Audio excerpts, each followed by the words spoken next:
Hello dear friends, subscribers and guests on my channel. In this video I want to show and tell you how to hide Facebook friends list. Easy method 2024. Please put your like, subscribe to my channel and share this video with your friends. Let's get started. First, we need to go to Facebook. After that, we need to click on menu. And after that, scroll down a little and click Settings and Privacy. And here we need to click Settings.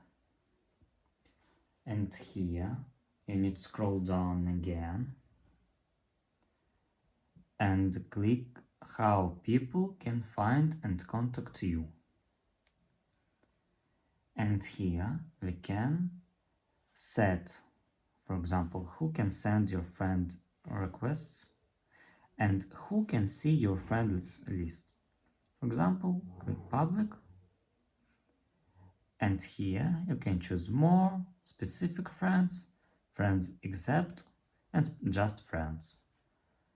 I wanna choose only me. And that's all. If you enjoyed this video and found it helpful, please put your like, subscribe to my channel and share this video with your friends. Bye bye everyone, see you later.